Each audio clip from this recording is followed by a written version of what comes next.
नमस्कार, स्वागत है आप सभी का देवभूमि लाइव में। मैं हूं आपके साथ शावनी पटनायक। बुलेटिन की शुरुआत करेंगे जहां पर आपको बता दें कि अल्मोड़ा पहुंचने पर महिलाओं ने रीति रिवाज में टीका लगाकर अभिवादन किया है। इसके साथ ही पूर्व सैनिकों और स्थानीय सामाजिक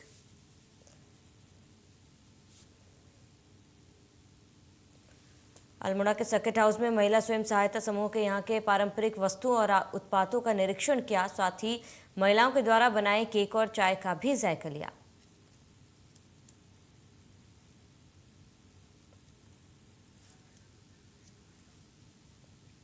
तो राज्यपाल गुरमीत ने अल्मोड़ा का दौरा किया है और इस दौरान उन्होंने कहा कि उत्तराखंड में अल्मोड़ा में जो भी पानी की समस्याएं हैं उसको जल्द सुलझाया जाएगा, इसका निराकरण किया जाएगा और इस दौरान उनका भव्य स्वागत किया गया। राज्यपाल को महिलाओं ने टीका लगाया और वहां के स्थानीय जो मशहूर चाय है वो भी खिलाई। इसके साथ ही पूर्व सैनिकों ने राज्यपाल का फूल मालाओं से स्वागत किया था। इस दौरान उनका स्वागत महिलाओं द्वारा टीका लगाकर किया गया और इसके साथ ही केक, वहाँ का स्थानीय केक और चाय खिलाकर उनको अल्मोड़ा के खास और फेमस केक और चाय खिलाकर उनको जायका दिया गया। राज्यपाल को महिलाओं ने टीका लगाकर उनका स्वागत किया। इस दौरान जो स्थानीय लोग थे उन्होंने पानी की समस्याएं गिनाई और इस दौरान राज्यपाल ने उन्होंने आश्वस्त कराया कि जल्द ही अल्मोड़ा में पानी की समस्याओं का समाधान होगा।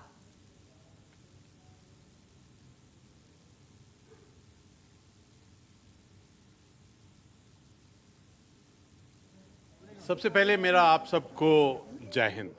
आज मैं अल्मोड़ा में आके बहुत खुश हूँ। बहुत दिन से मैं इस चीज़ का इंतज़ार कर रहा था और सौभाग्य है कि आज मैं इधर में आया हूँ। आने के अवसर पर मेरे दिमाग में दो विचार थे। पहला कि यहाँ पर जो पानी की समस्या है उसका क्या समाधान हो और क्या हो रहा है उसके बारे में, और दूसरा ये जो जंगल में आग लगती है उसके लिए हम क्या तैयारी है। मैंने डिटेल में डीएम साहब और जितने भी डिस्ट्रिक्ट के ओहदेदार हैं उनसे बात किया, बहुत ही डिटेल से ब्रीफिंग। तो करीब एक महीने की लंबी जद्दोजहद के बाद कांग्रेस आलाकमान ने बीते दिन कांग्रेस प्रदेश अध्यक्ष, नेता प्रतिपक्ष और नेता प्रतिपक्ष के नाम की घोषणा कर दी, जिसके बाद से ही तमाम कांग्रेसी विधायक नाराज चल रहे हैं। और इसी क्रम में धारचूला विधानसभा सीट से कांग्रेस विधायक हरीश धामी भी अब खुलकर विरोध करने लगे। इंडिया न्यूज से खास बातचीत में हरीश धामी ने कांग्रेस प्रदेश प्रभारी देवेंद्र यादव पर आरोप लगाते हुए कहा कि वह और करीब 10 विधायक प्रदेश प्रभारी देवेंद्र यादव और कांग्रेस आलाकमान से नाराज हैं। लिहाजा हरीश धामी आगामी भविष्य में कांग्रेस के डंडे और झंडे नहीं उठाएंगे। आलाकमान ने एक लंबी जद्दोजहद के बाद 3 नेताओं की नियुक्ति कर दी, खासकर प्रदेश अध्यक्ष, नेता प्रतिपक्ष और उप नेता प्रतिपक्ष। उसके बाद से तमाम विधायक नाराज चल रहे। हमारे साथ बातचीत करने के लिए मौजूद हैं धारचूला से विधायक हरीश धामी जी से बात करेंगे। सर, नाराजगी की वजह क्या माने, क्योंकि 3 विधायकों, जो 2 विधायक हैं इसमें से नियुक्ति दे दी गई है और प्रदेश अध्यक्ष बना दिए गए हैं, तो नाराजगी आखिर किससे है आपकी? देखिए, मुझे नाराजगी प्रदेश प्रभारी से है जिसने हाईकमान को गलत फीडबैक किया। भाई, जिनको दायित्व मिला उनसे क्यों, किस बात की नाराजगी? वो तो हमारे साथ ही हैं, हमेशा हमारे साथ उठने बैठने वाले लोग हैं, हमें उनसे कोई नाराजगी नहीं है। तो आपने देवेंद्र यादव की जिक्र किया, देवेंद्र यादव प्रभारी हैं, आपने इस बात का भी किया कि उनको भी हटाया जाना चाहिए था, आखिर उनको क्यों नहीं हटाया गया? और इसमें फीडबैक को किसको वजह मानते, क्या आलाकमान की लापरवाही भी कह सकते हैं इसको? देखिए, देवेंद्र यादव को तो उसी दिन हटा देना चाहिए था जब हरीश राव जी ने नाराजगी व्यक्त की थी, क्योंकि उन्होंने उत्तराखंड कांग्रेस को जो है गर्द में डालने का काम किया। जहां पे 47 से 48 विधायक कांग्रेस के होने चाहिए थे वहां 19 में रह गए। तो ये सारी नैतिकता की जिम्मेदारी देवेंद्र यादव की थी, क्योंकि उन्होंने प्रदेश अध्यक्ष जो उस समय थे गोदियाल जी, उनको भी काम नहीं करने दिया, बल्कि उनके पीछे 4 जो है यमदूत के रूप में कार्यकारी अध्यक्ष छोड़ दिए। जब उन्होंने 4 कार्यकारी अध्यक्ष बनाए थे तो 4 के चारों को कहते तुम चुनाव लड़ाओ, क्यों टिकट दिया उनको? उनसे चुनाव लड़वाया जाना चाहिए था। कांग्रेस को डुबाने का काम किया गया है और पूरे प्रदेश में कांग्रेस को जो है प्रभारी चला रहा था, ना कि प्रदेश अध्यक्ष चला रहा था, और उसने कांग्रेस को गर्द में डालने का काम किया। और नैतिकता के आधार पर सबसे पहले उसको जो है इस्तीफा देना चाहिए था। और अब उत्तराखंड जैसे देवभूमि में, जहां पे हेमंती नंदन बोगड़ा से लेके केसी पंत से लेके नरेंद्र तिवारी से लेके हरीश राव जैसे कद्दावर नेता हैं, भुवनचंद खंडूरी जी जैसे कद्दावर नेता हैं, उस प्रदेश का प्रभारी ऐसे व्यक्ति को बना दिया जो अपनी जमानत नहीं बचा पाया दिल्ली में। तो ये थे धारचूला से विधायक हरीश धामी, जिनका साफ तौर पर कहना कि फिलहाल उनकी नाराजगी जो देवेंद्र यादव से है, क्योंकि ऐसे व्यक्ति को यहाँ का प्रभारी बनाया गया जिसको यहाँ की जनता पसंद भी नहीं करती थी। बावजूद यही वजह रहा कि कांग्रेस चुनाव हारी है। कैमरामैन सौरभ। कांग्रेस के नवनिर्वाचित प्रदेश अध्यक्ष करण मेहरा ने सरकार पर हमला बोला। कांग्रेस अध्यक्ष ने धामी सरकार पर सहकारी घोटाले में सफेद पोश को बचाने का आरोप लगाया। उन्होंने सहकारी मंत्री धन सिंह रावत की इस्तीफे की मांग की है। साथ ही उन्होंने कहा कि कुंभ के दौरान हरिद्वार में खरीदे गए मेडिकल इक्विपमेंट्स में अनियमितता की जांच भी करने की मांग की है। हमारे bureau chief doctor Praveen Kumar ने कांग्रेस प्रदेश अध्यक्ष करण मेहरा से खास बातचीत की। सुनिए क्या। कांग्रेस के नवनिर्वाचित प्रदेश अध्यक्ष करण मेहरा इस वक्त हमारे साथ हैं और करण मेहरा के निर्वाचन के साथ ही जैसे ही प्रदेश अध्यक्ष बने अगले दिन से मोर्चे पर आ गए थे। आपकी घोषणा हुई अगले दिन मैंने देखा कि आप सचिवालय के गेट पर धन सिंह रावत के खिलाफ जो मोर्चे पर थे। तो किस रूप में देखा जाए, एक युवा जो प्रदेश अध्यक्ष का यही फायदा होता है कि हर वक्त 24 घंटे मोर्चे पे होता है। देखिए, मेरे चाहे वो हरीश रावत जी रहे, चाहे वो आज किशोर भाई हमारे संग नहीं रहे वो हों, चाहे वो हमारे प्रीतम भाई हों, चाहे वो यशपाल आर्य जी, जितने अध्यक्ष रहे, मैं छठा अध्यक्ष हूँ। तो आपने अहम मामले उठाए। एक तो सहकारी भर्ती घोटाले का जिक्र किया, दूसरी तरफ आपने कुंभ मेले के दौरान जो खरीद हुई है उसका जिक्र किया। क्या है दोनों मामले? देखिए, मामले तो भ्रष्टाचार के हैं। भर्ती में जो पद समाप्त हो गए थे उन समाप्त पदों के नए नामकरण करके उनको पुनर्जीवित करके अपने लोगों को उनमें बैठाया गया। बहुत बड़ा घोटाला है। एक ही परिवार के दो सदस्य, रिश्तेदारी के सदस्य, उन लोगों को शामिल किया गया, जिसको संज्ञान लेके मुख्यमंत्री ने जांच बैठाई। लेकिन जांच निष्पक्ष होगी इस बात पर हमको शंका है, क्योंकि मुख्यमंत्री जी केवल मुखौटा दिखा रहे हैं कि हम भ्रष्टाचार मुक्त हैं। अगर भ्रष्टाचार मुक्त हैं तो मंत्री का इस्तीफा होना चाहिए, जांच होनी चाहिए, निर्दोष होने पर दोबारा बहाल होना चाहिए और जांच में अगर दोषी पाए जाते हैं तो जेल होनी चाहिए। तो ये थे हमारे साथ करण मेहरा जो कह रहे थे आम जनता के बीच कांग्रेस के प्रति लोगों में एक तरह से जगाने की कोशिश करेंगे, जन जागरण करने की कोशिश करेंगे और कांग्रेस को उठाने की कोशिश करेंगे। अपने कैमरा सहयोगी सौरभ के साथ doctor Praveen Kumar, India news. अवैध निर्माण के खिलाफ हरिद्वार रूरकी विकास प्राधिकरण लगातार कार्रवाई कर रहा है। अभी कुछ दिन पहले भी प्राधिकरण के द्वारा अवैध कॉलोनी को खुर्द-बुर्द किया गया था। इसी कड़ी में हरिद्वार रूरकी विकास प्राधिकरण के द्वारा कार्रवाई करते हुए रूरकी और भगवानपुर क्षेत्र में 3 स्थानों पर अवैध व्यावसायिक निर्माणों को सील किया गया था। आपको बताते हैं कि अवैध निर्माण को लेकर हरिद्वार रूरकी विकास प्राधिकरण ने सख्त रुख अख्तियार कर लिया है। अतिक्रमणकारियों के खिलाफ प्राधिकरण लगातार सख्त रुख अपनाए हुए हैं और लगातार अवैध निर्माण को ध्वस्त किया जा रहा है। अवैध अतिक्रमण कार्रवाई की गई है। अतिक्रमणकारियों के खिलाफ प्रशासन सख्त नजर आ रहा है और लगातार ये कार्रवाई की जा रही है। आपको बताते हैं कि अतिक्रमणकारियों के खिलाफ प्रशासन का सख्त रवैया देखा जा सकता है। जहां जो अवैध अतिक्रमण किया गया है वहां पर प्रशासन की कार्रवाई देखी जा सकती है और अवैध निर्माण को समय समय पर ध्वस्त किया जा रहा है। प्रशासन ने 3 अवैध निर्माणों को यहां पर सील किया था और आपको बता दें कि अतिक्रमणकारियों के खिलाफ प्रशासन सख्त नजर आ रहा है, सख्त रुख अख्तियार कर रहा है। लगातार अवैध निर्माण के खिलाफ ये कार्रवाई जारी है और अवैध अतिक्रमण पर प्राधिकरण की ये कार्रवाई है, जहाँ पर करीब 3 अवैध निर्माण को ध्वस्त किया गया है।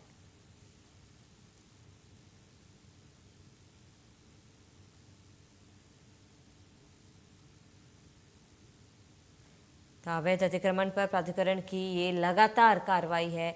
लगातार प्रशासन जो है वो अतिक्रमणकारी को बख्शने को तैयार नहीं और ऐसे में उनके खिलाफ सख्त कार्रवाई की जा रही है। अवैध अतिक्रमण पर प्राधिकरण ने कार्रवाई की और प्रशासन ने 3 अवैध निर्माणों को सील कर दिया।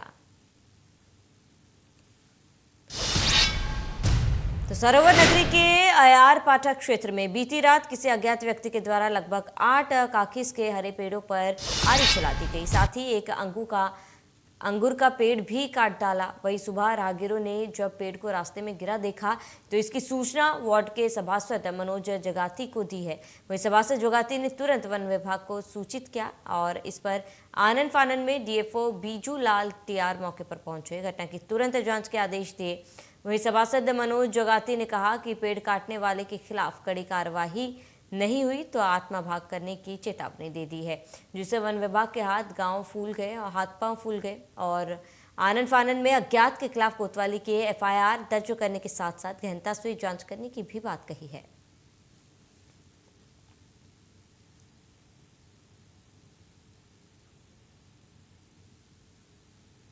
तो 8 काकिस के हरे पेड़ों पर आरी चलाई गई थी। इसके साथ ही आपको बता दें कि लगातार पेड़ों पर आरी चलाई जा रही अज्ञात के खिलाफ हालांकि एफआईआर तो दर्ज कर दिया गया है, लेकिन सरोवर नगरी में अयारपाटा के कई पेड़ जो है वो काटे गए थे। राहगीरों ने इस दौरान वन विभाग और वार्ड नंबर को सूचना भी दी थी, जिसके बाद अज्ञात के खिलाफ एफआईआर दर्ज कर लिया गया और अज्ञात व्यक्ति के पेड़ों पर आरी चलाई। इस मामले में आपको बता दें कि 8 काकिस के हरे पेड़ों पर आरी चलाई थी, जिसके बाद शिकायत दर्ज कराने पर अज्ञात के खिलाफ एफआईआर तो दर्ज कर लिया गया। फिलहाल अज्ञात व्यक्ति की जांच पड़ताल और करने में प्रशासन जो है जुटी हुई है। राहगीरों ने वार्ड के सभासद को इस बारे में जानकारी दी कि किस तरह अयारपाटा के पेड़ों को काटा जा रहा है और अज्ञात व्यक्ति के पेड़ों पर आरी जो है वो चलाई जा रही है। तो ऐसे में 8 काकिस के हरे पेड़ों पर आरी चली।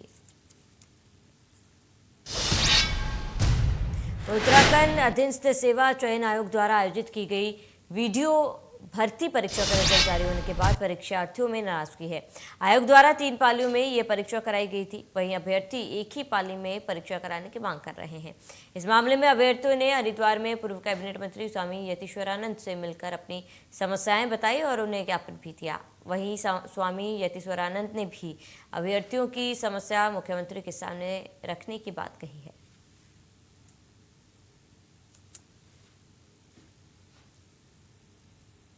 तो आपको बता दें, वीडियो भर्ती परीक्षा का रिजल्ट जारी कर दिया गया है, जिससे परीक्षार्थी जो है खासा नाराज है। अभ्यर्थी एक ही पाली में परीक्षा कराने की मांग कर रहे हैं।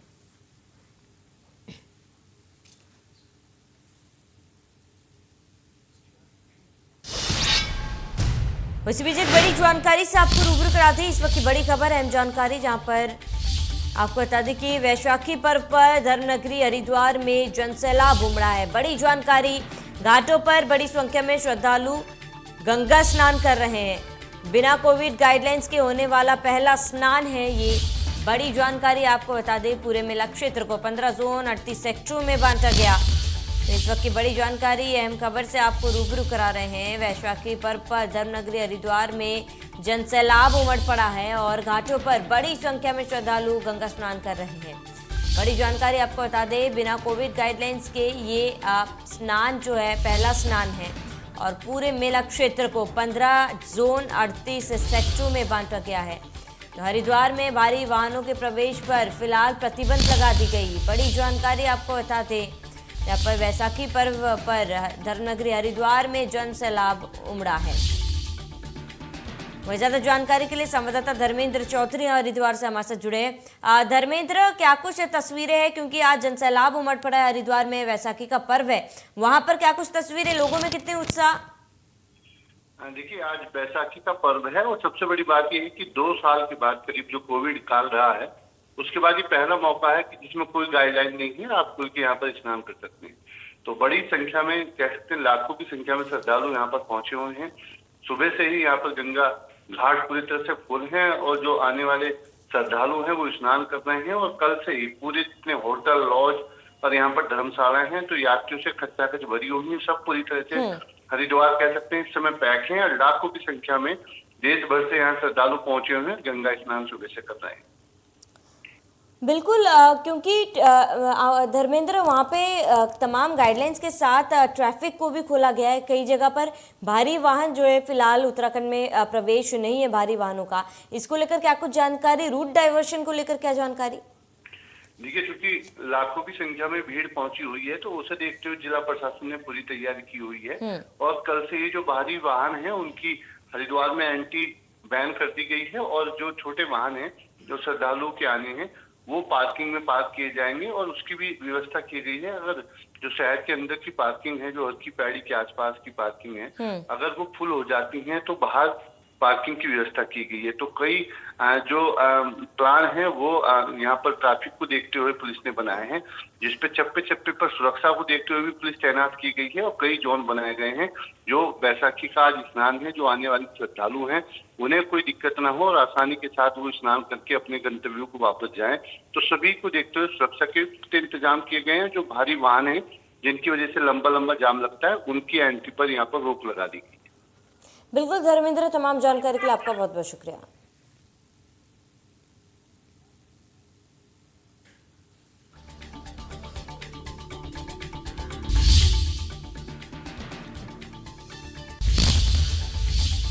पहाड़ों की रानी मसूरी में देर शाम को अचानक मौसम ने करवट ले ली है। तेज हवा और आंधी के साथ तापमान में भारी गिरावट दर्ज की गई।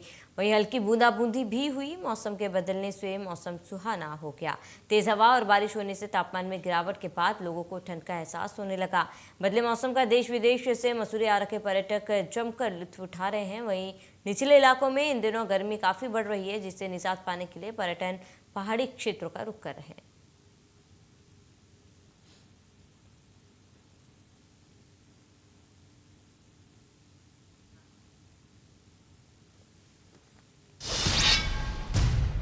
लालकुआ के निकटवर्ती क्षेत्र ग्राम बमेठा बंगर के एक घर में भीषण आग लग गई। आपको बता दें, बहु मुश्किल से ग्रामीणों और पुलिस ने आग पर काबू पाया। बता दें कि लालकुआ के निकटवर्ती क्षेत्र हल्दूचोड़ के बमेठा बंगर ग्राम सभा के एक घर में भीषण आग लगी थी। आग इतनी भीषण थी कि आसपास के घरों से भी लोग निकल कर बाहर आ गए। वहीं ग्रामीणों ने तुरंत इसकी सूचना 112 नंबर पर दी, जिसके बाद मौके पर पहुंचे पुलिस और फायर ब्रिगेड की गाड़ी ने ग्रामीणों की मदद से बहुमुश्किल आग पर काबू पाया। इस घटना में किसी भी व्यक्ति के हताहत होने की खबर नहीं।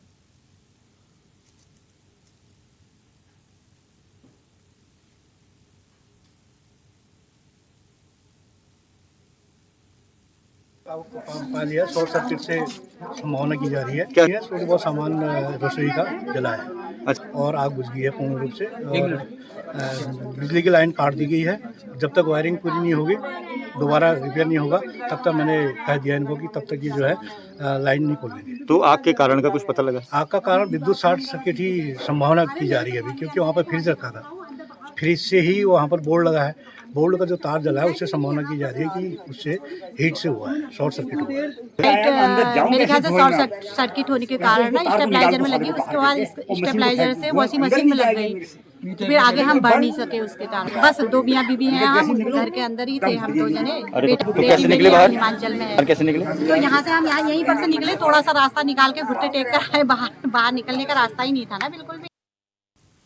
तो हाल ही में न्यूयॉर्क सब स्टेशन पर हमला हुआ है, जिसमें कई लोग घायल हो गए हैं, जिसके बाद राजधानी देहरादून के रेलवे स्टेशन की सुरक्षा व्यवस्था भी चाक चौबंद कर दी गई। रेलवे स्टेशन अधीक्षक शशांक शर्मा ने बताया कि रेलवे स्टेशन पर सुरक्षा के काफी इंतजाम किए गए, जिसमें आरपीएफ और जीआरपीएफ जो रेलवे के सुरक्षा बल हैं वो लगातार स्टेशन पर गश्त कर रहे हैं। गाड़ियों की सुरक्षा के लिए भी इंतजाम किए गए हैं। जो हमारी खड़ी हुई हैं और आए हैं, उन सब पर भी निगरानी रखी जा रही है।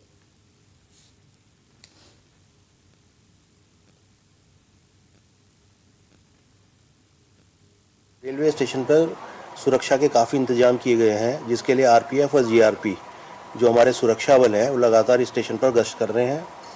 गाड़ियों की सुरक्षा, हमारे पास खड़ी हुई गाड़ियां जो हैं, आने वाली गाड़ियां हैं, उन सब के ऊपर कड़ी निगरानी रखी जा रही है तथा स्टेशन पर किसी भी प्रकार का कोई भी संदिग्ध व्यक्ति प्रवेश न कर पाए, इसके लिए जगह जगह पुलिस तैनात है। साथ ही साथ हमारे पास जो सर्कुलेटिंग एरिया व स्टेशन पर लगे हुए जितने भी कैमरे हैं, सीसीटीवी कैमरे, वो सब कार्यरत अवस्था में है तथा उनके द्वारा भी पुलिस की निगरानी की जा रही है। तो रेलवे स्टेशन पौड़ी के अंकेश्वर विधानसभा के बिरमो खिलखाल इलाके में भीषण आग लग गई। आग इतनी भयावह थी कि गल में भीषण आग लगी, सड़क तक आ चुकी थी। अभी आग रिहायशी इलाके तक पहुंचने लगी है, लेकिन 2 घंटे पूर्व लगी इस आग भी भनक वन महकमे को नहीं लगी और विभाग का एक भी आदमी आग बुझाने के लिए बिरमोली खाल नहीं पहुंचा। वही वन विभाग के आंकड़ों के अनुसार गढ़वाल वन प्रभाग पौड़ी में अब तक वनाग्नि की 23 घटनाएं घटित हो चुकी है, जिसमें 48.65 हेक्टेयर वन भूमि आग के हवाले हो चुकी है, जबकि 1,13,950 रुपए का वन विभाग को नुकसान हो चुका है।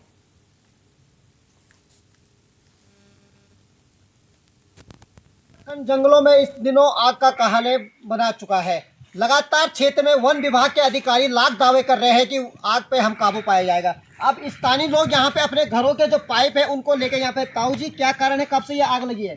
ये आग तो सवेरे से लगी है, बहुत टाइम हो गया। अभी कोई हमको तो ये भी पता नहीं किसको वन विभाग में कौन कर्मचारी यहाँ काम कर रहा है, कौन नहीं कर रहा है। हमने किसी को फोन तो नहीं किया, लेकिन अपना स्वयं का प्रयास कर रहे हैं। 2-4 आदमी हैं यहाँ पे, दुकानदार लोग, हम स्वयं इस आग को बुझाने का प्रयास कर रहे हैं। तो क्या लग रहा है आग अब कहाँ तक पहुँचने वाली है? आग मकान के और गौशाला के नजदीक पहुँचने वाले। 2-3 गौशाला, एक मकान है यहाँ पे बहुत नीरज मियाँ का। अच्छा, तो आप लोगों ने प्रयास किया लेकिन आग नहीं बुझ रही है। बहुत भयंकर, आप कैमरा से दिखा सकते हैं कितना धुआं उठ रहा है। धुआं के बीच जाना भी असंभव है हम लोगों के लिए। ये कहाँ का मामला है, कौन से क्षेत्र का है? ये बिरमोली खाल बाजार के नजदीक में है, जवार की सरहद है ये। अच्छा, ये विधानसभा यमकेश्वर है क्या? जी हाँ, यमकेश्वर विधानसभा है, द्वारखाल ब्लॉक। आपका शुभ नाम? मान सिंह बिष्ट। ये थे मान सिंह बिष्ट जी। साफ कहना है कि वन विभाग को लाख दावे करता है, लेकिन अभी तक वन विभाग के कोई भी अधिकारी इस तरह क्षेत्र में लगातार, यहाँ से मैं बता दूं मटियाली क्षेत्र रेंज का है ये, लेकिन वन विभाग के अधिकारियों को नंबर लगना भी नामुमकिन है। हालांकि मैंने अभी कुछ देर पहले मैंने वन विभाग के अधिकारियों से बात करने की कोशिश की, लेकिन उनका नंबर नॉट रीचेबल जा रहा है। तो कहीं ना कहीं एक तरफ से वन विभाग के कर्मचारी कहाँ सो रहे हैं, क्यों नहीं यहाँ पे सुध लिए जाती है। आपको बता दें, ये लगातार इस क्षेत्र का जो मैं आपको बता दूं मुख्य उद्देश्य, ये बिपिन रावत जो कि देश के पहले CDS रहे, आज उनके गांव के क्षेत्र में यहाँ पे आग इस तरह से लगी है कि उनके जो आसपास जंगल है पूरे आग के हवाले बन चुके। लेकिन प्रशासन कुंभकर्ण की नींद क्यों सो रहा है? क्या किसी की अनहानि का, नुकसान का इंतजार कर रहा है वन विभाग या प्रशासन? ये सवाल जरूर खड़े इसलिए होते हैं कि वन विभाग और प्रशासन लाख दावे करता है, लेकिन कुंभकर्ण की नींद से कब जागेगा उत्तराखंड। चलिए इसी के साथ इस बुलेटिन में मेरे साथ इतना ही। देखते रहिए इंडिया न्यूज।